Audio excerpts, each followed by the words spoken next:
Hi అండి, welcome to political radio channel. ఈ వీడియోలో నేనేం చెప్పబోతున్నానంటే ఏపీఎస్సి గ్రూప్ 2కి సంబంధించి 1:2లో క్వాలిఫై అయిన వాళ్ళు ఎంతమంది, ఎవరెవరు ఉన్న దాని గురించి నేను మాట్లాడుతున్నాను. అది కూడా ప్రభుత్వ ఉద్యోగులు ఎవరైనా క్వాలిఫై అయితే ఏంటి పరిస్థితి అనే దాని గురించి నేను ఈ వీడియో చేయబోతున్నా.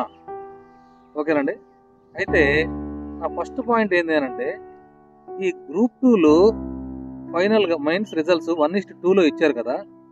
ఈ 1:2లో నాకు తెలిసి 30 నుంచి 60% మంది, మళ్ళీ చెప్తున్నాను బాగా గుర్తుపెట్టుకోనండి, 30 నుంచి 60% మంది ఆల్రెడీ ప్రభుత్వ ఉద్యోగులు ఉన్నారని మాకు పక్కాగా సమాచారం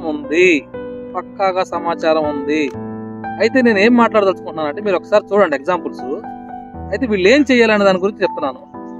గతంలో 2016-17లో నోటిఫికేషన్ ఇచ్చినప్పుడు గ్రూప్ 2 సంబంధించి 118 పోస్టులు క్యారీ ఫార్వర్డ్ అయినాయి. 1000 పోస్టులకు గాను 118 పోస్టులు క్యారీ ఫార్వర్డ్ అయినాయి. అలాగే 2019లో 446 పోస్టులకు గాను నోటిఫికేషన్ ఇస్తే 50 పైగా పోస్టులు మళ్ళీ 2023కి క్యారీ ఫార్వర్డ్ అయినాయి. ఇలా ఎందుకు క్యారీ ఫార్వర్డ్ అవుతున్నాయి అనే దాని గురించి చెప్తున్నా. సో నేను ఇప్పుడు ఏం చెప్పబోతున్నానంటే, ఇట్లాగే ఇప్పుడు ఈ 2023 గ్రూప్ 2 మన రిజల్ట్స్ వచ్చినాయి కదా. ఈ 1:2లో 30 నుంచి 60% మంది ప్రభుత్వ ఉద్యోగులు ఉంటారు కదా. ముఖ్యంగా ఈ ప్రభుత్వ ఉద్యోగుల్లో కూడా కొన్ని ఎగ్జాంపుల్స్ చెప్తా. ప్రభుత్వ ఉపాధ్యాయులు ఎవరైతే ఉన్నారో వీళ్ళ జీతం కూడా చాలా ఎక్కువ, దగ్గర 75 నుంచి ₹1,00,000 జీతం ఉంటుంది. వీళ్ళు కొన్ని ఆప్షన్స్నే పెట్టుకోవాలి. ఏంటి అంటే, అవి ఉదాహరణకి deputy tahsildar, sub registrar, municipal commissioner లాంటి పోస్టులకే మీరు ప్రిఫరెన్సెస్ ఇవ్వండి.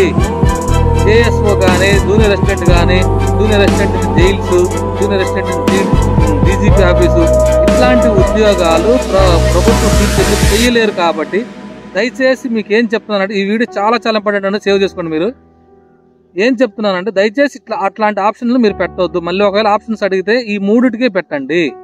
అలాగే పాయింట్ నెంబర్ 1. పాయింట్ నెంబర్ 2 ఏంటంటే, కొంతమంది సచివాలయ ఉద్యోగులు కూడా ఉన్నారు.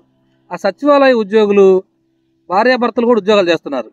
వీళ్ళు చిన్న జూనియర్ అసిస్టెంట్ పోస్టులకు అప్లై చేస్తే భార్య ఎక్కడ ఉద్యోగం చేస్తుంది, భర్త ఇంకోసారి ఉద్యోగం చేసే ఉంటుంది. మీ సొంత ఇంటికి దగ్గరలో 15 కిలోమీటర్ల పరిధిలో కనుక మీరు ఉద్యోగాలు చేసి భార్యాభర్తలు ఉంటే, జూనియర్ అసిస్టెంట్ ఇలాంటి చిన్న ఉద్యోగాలు ఉంటే కూడా మీరు స్కిప్ చేసేసేయండి దయచేసి. దానివల్ల నేనేం చెప్తున్నానంటే, ఒక 2017లో 118 ఫ్యామిలీస్ బాగుపడేవి. అలాగే 2019లో 58 ఫ్యామిలీస్ బాగుపడేవి.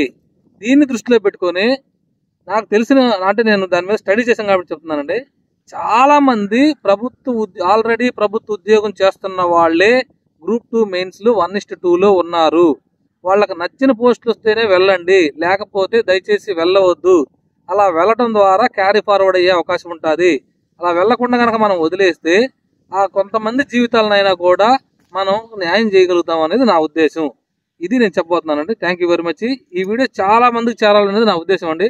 సబ్స్క్రైబ్ చేయండి. Thank you very much.